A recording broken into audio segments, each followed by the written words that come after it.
Hi అండి, నమస్తే friends. ఇవాళ మీకు చూపించిపోయే రెసిపీ ఏంటంటే తూర్పు గోదావరి జిల్లా స్టైల్లో ఉప్పుడు పిండి చేసి చూపించిపోతున్నానండి. ఈ ఉప్పుడు పిండి అనేది పొద్దున బ్రేక్ఫాస్ట్ కైనా తినచ్చు, లేదా నైట్ డిన్నర్ కైనా తినచ్చండి. చాలా రుచిగా ఉంటుంది, అంతేకాకుండా చాలా సింపుల్ గా కూడా చేసుకోవచ్చు. ఇప్పుడు ఈ ఉప్పుడు పిండిని ఎలా తయారు చేయాలో వీడియోలోకి వెళ్ళి చూసిద్దామండి. ఫ్రెండ్స్ చూడండి, ఇక్కడ నేను ఒక గ్లాస్ వరకు బియ్యపు రవ్వ తీసుకున్నాను. ఈ బియ్యపు రవ్వ అనేది నేను రేషన్ బియ్యాన్ని మరపట్టించుకున్నానండి, సన్న రవ్వగా ఆడించుకున్నాను. ఇక్కడ ఒక గ్లాస్ రవ్వ తీసుకున్నాం కదా, మీరు గ్లాస్ అయినా సరే కప్ అయినా తీసుకోండి, ఒకే మెజర్మెంట్ తో ఉండాలి. ఇప్పుడు స్టవ్ వెలిగించుకొని బాండి పెట్టేసుకొని ఈ బియ్యపు రవ్వని పోసుకోవాలి. ఈ బియ్యపు రవ్వని స్టవ్ ని మీడియం ఫ్లేమ్ లో పెట్టేసుకొని ఒక 5 నిమిషాల పాటు ఈ రవ్వని పచ్చి వాసన పోయేంత వరకు వేయించుకోవాలండి. ఈ రవ్వ వేయించడం వలన కడుపులో నొప్పి అనేది రాదండి. ఇదిగోండి, ఇక్కడ ఒక 5 నిమిషాల తర్వాత రవ్వ అనేది వేగిపోయింది. చూసారా ఫ్రెండ్స్? ఇప్పుడు ఈ రవ్వని మనం ఒక ప్లేట్ లోకి పోసుకోవాలి. ఇప్పుడు అదే బాండీలోకి 3 స్పూన్ల వరకు నూనె వేసుకోవాలండి. ఇలా నూనె వేసుకున్న తర్వాత నూనె వేడైన తర్వాత దీంట్లోకి ఆవాలు,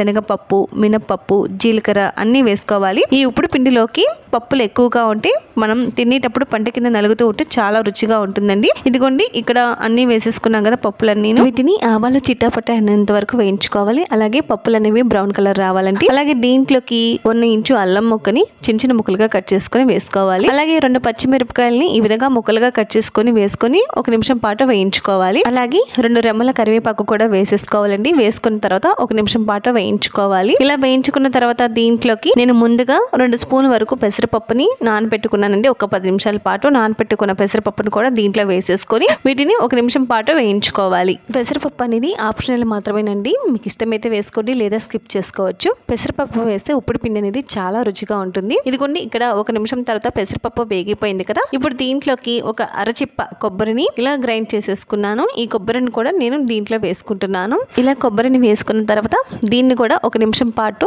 వేయించుకోవాలండి. పచ్చివాసన పోయేంత వరకు వేయించుకోవాలి. ఈ ఉప్పుడు పిండిలో కొబ్బరి వేయడం వల్ల ఉప్పుడు పిండి అనేది చాలా కమ్మగా ఉంటుందండి. ఇదిగోండి చూడండి ఫ్రెండ్స్, ఇక్కడ 1 నిమిషం తర్వాత కొబ్బరి అనేది వేగిపోయింది, మంచి స్మెల్ అయితే వస్తుందండి.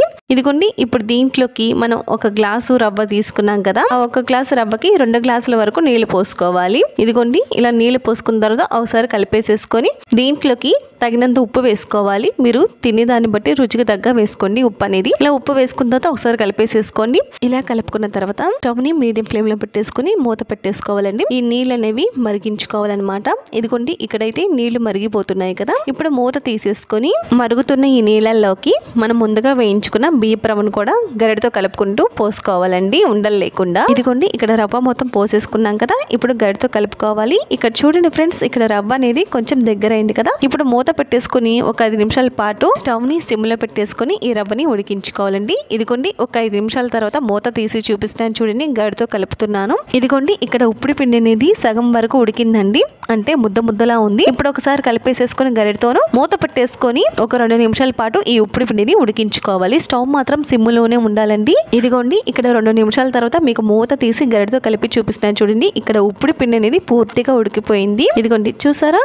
ఇప్పుడు ఈ ఉప్పుడు పిండిని స్టవ్ ఆఫ్ చేసేసుకుని కిందకి దించేసుకుందాము. ఇది చల్లారిన తర్వాత ఇంకా విడివిల్లాడుతూ వస్తుందండి. చూసారా ఫ్రెండ్స్, ఇక్కడ ఉప్పుడు పిండి అనేది పొడి పొడిగా వచ్చేసింది కదా. ఇప్పుడు ఈ ఉప్పుడు పిండిని ఒక ప్లేట్ లోకి సర్వింగ్ చేసేసుకుందాము. ఇంతేనండి, జస్ట్ 10 నిమిషాల్లో బియ్యపు రవ్వతో ఇలా ఉప్పుడు పిండి చేసేసుకోవచ్చు. దీంట్లోకి పెసరపప్పు, కొబ్బరి వేసాం కనుక చాలా కమ్మగా ఉంటుందండి. చూడండి ఫ్రెండ్స్, ఇక్కడ ఉప్పుడు పిండి అనేది నేను ప్లేట్ లోకి సర్వింగ్ చేసేసుకున్నాను కదా. ఫ్రెండ్స్, బియ్యపు రవ్వ అనేది సూపర్ మార్కెట్ లో కానీ కిరాణా షాప్ లో కానీ ఎక్కడైనా దొరుకుతుందండి. అంతేకాకుండా ఈ ఉప్పుడు పిండిలోకి ఊరగాయలు ఉంటాయి కదా, పండు మిరపకాయ పచ్చడి కానీ, లేదా ఆవకాయ, టమోటా పచ్చడి చాలా బాగుంటుంది. అంతేకాకుండా కొబ్బరి పచ్చడి అయితే ఇంకా బాగుంటుందండి. అదే నైట్ టైం అయితే మజ్జిగ పోసుకొని ఈ ఉప్పుడు పిండి తిన్నామంటే కడుపు చల్లగా ఉంటుందండి. ఫ్రెండ్స్, ఈ ఉప్పుడు పిండిని బియ్యపు రవ్వ ఉప్మా కూడా అంటారండి. ఫ్రెండ్స్, మీరు కూడా తప్పకుండా ట్రై చేయండి, చాలా రుచిగా ఉంటుంది. ఫ్రెండ్స్, ఒకవేళ మీరు బియ్యాన్ని మరపట్టించేటట్టయితే ఈ బియ్యపు రవ్వని మరీ సన్నగా కాకుండా మరీ లావుగా కాకుండా మధ్యస్థంగా మరపట్టించుకోండి, సరిపోతుంది. ఈ ఉప్పుడు పిండికి కరెక్ట్ గా సరిపోతుందండి రవ్వ అనేది. ఫ్రెండ్స్, మీరు కూడా మీ ఇంట్లో